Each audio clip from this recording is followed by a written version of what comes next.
So hello and welcome to a wild and windy West Wales. We're out for a walk and then we're going to the local woolen mill.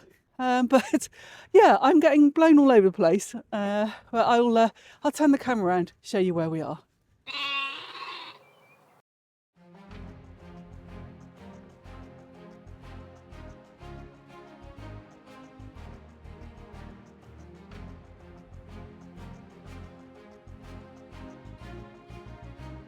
What are you doing?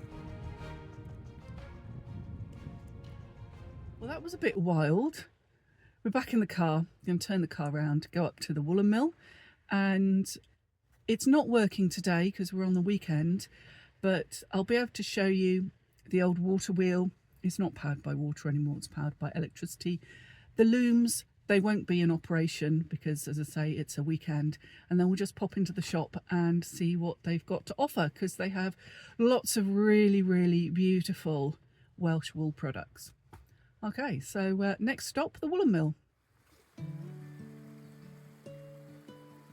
Set in a small wooded valley, Tregwynt Mill was originally set up for local farmers to process their fleece. These days, they just weave rather than process the wool from start to finish.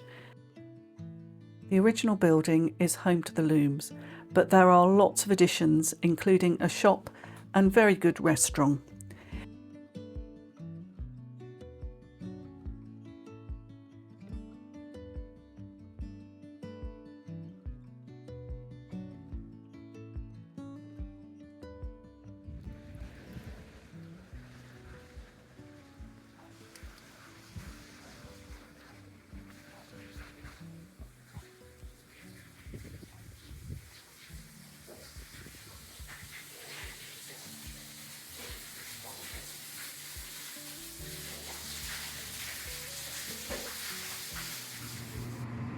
So this is the weaving room.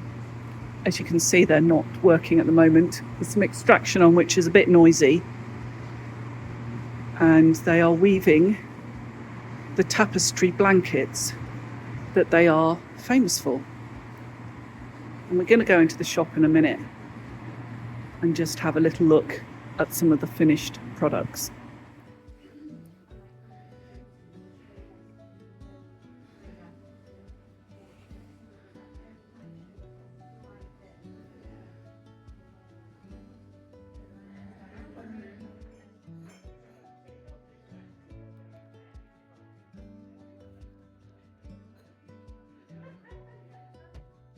So I have a bag. I did spend some money. So once we get home, I'll show you what I found. So here we are, back in the Echoey Conservatory. It's still raining, so there will be some distortion of the sound on this, and I can only apologise for it. I've got to just go for it because otherwise I'd never make any videos because it does rain quite a lot in the winter. It doesn't rain as much in the summer, nowhere near as much, but in the winter, yeah, quite a lot of rain. So the little dog is just down by my feet down here, and she's had to have a shower because she rolled in fox poo. Truly unholy smell. So I've kind of used a nice bit of citrus shampoo, which does seem to have got rid of it. I haven't got any of that fancy fox poo shampoo, and I keep meaning to buy it or try it because people tell me it's brilliant, but I sort of keep forgetting about it until she rolls in fox poo again and I go, oh yeah, I didn't buy any shampoo, did I? Oh, silly girl. Anyway, enough about such disgusting smelliness. And what did I buy from the mill? Well, I'll show you in a minute. Unsurprisingly, it is some nice woven bits of fabric. There was a fantastic box of remnants and I just couldn't resist. So I bought 200 grams of remnants, and I will turn the camera around and show you them all in a moment. So they are what I would call tapestry double cloth. And this is actually not from the remnants. This is my coaster that I use on my desk. And this is classic Welsh tapestry blanket, and well, a bit coming off it. But as you can see, it is a double cloth. and they're very traditional patterns. So we first start to see an actual pattern books being published in the sort of 1770s. So they're probably much older than that, although at that time they weren't woven as double cloths. So they would have had a kind of reverse side, which would have been different from the front side. And sort of fast forward to the Victorian era, and then we really start to get the resurgence in interest of sort of folk history and traditional dress. And if you ever see a photograph of a lady in traditional Welsh costume, very often it's a kind of a Victorian idea of what a Welsh lady would have worn in a centuries past. And there was a point in time where the tall hat and the red flannel, that absolutely would have been worn, but it is very much a snapshot, and it's more sort of 1700s type of garb rather than anything earlier than that. So it's always very interesting to kind of look at textile history, because so little of it actually survives, because it biodegrades. So as for a Victorian looking backwards and kind of going, what is our folk history? Then the sort of the flannels and the checks of the woolen industry would have kind of come to represent Welsh folk history, if you like. And very often you'll see ladies with their stovepipe hats standing next to a walking wheel, which of course would not have been used in the Victorian era. We would be using treadles by then. And so it's looking back to an earlier period. And it's very likely that those walking wheels were much more kind of photographic props than actually things that were used. And it's always worth bearing in mind that, kind of woolen history is always evolving, and patterns evolve, and obviously fashion evolves. And so as when we look at something like this double cloth, we kind of think this is a really traditional kind of tapestry blanket. Sorry, the dog is making little squeaking noises back here because she wants to have her back tickled. Right, can I tickle the dog's back and look at you? Probably.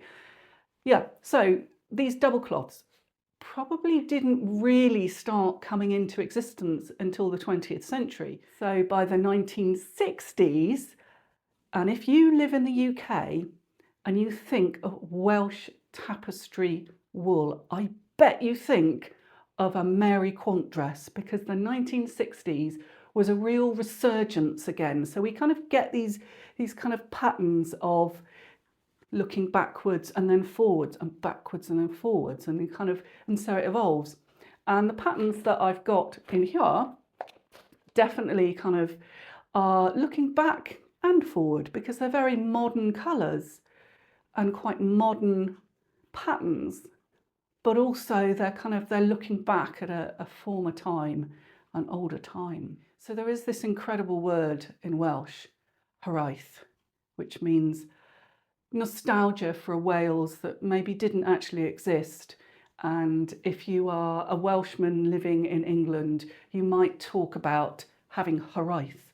You want to go back to Wales, but it's not a Wales that exists now. It's this mystical, magical Wales that probably never was. So enough pontificating. I'm going to turn the camera around and show you what I picked up. So this is my coaster, and this is my mug with you see, Welsh blanket pattern on it, and very milky weak tea in there. So I'm sorry to horrify people, but I drink tea quite as milky as that. And then in here, I have just over 200 grams of beautiful offcuts. And I'm just going to go through them, but I just need to check that they're actually in shot. So to this day, you should be able to identify which mill wove your blanket by the colours and the patterns. So I'm just going to go through these. I don't know what I'm going to do with them. I would love some suggestions. I'm kind of thinking they're going to be a patchwork of some description, and maybe I want to make a little coin purse as well, because the zip on my coin purse has just given up the ghost. So there you go. Anyway, right, let's have a look at these. So this beautiful sort of yellow ochre colour, and then on the back Well, is it the back? Because it's a double cloth, so you could use it either way, couldn't you? Then very, very attractive, this navy and white. And I just love these colours. Oh my goodness, I love these colours. I mean, wondrous, wondrous, wondrous, wondrous.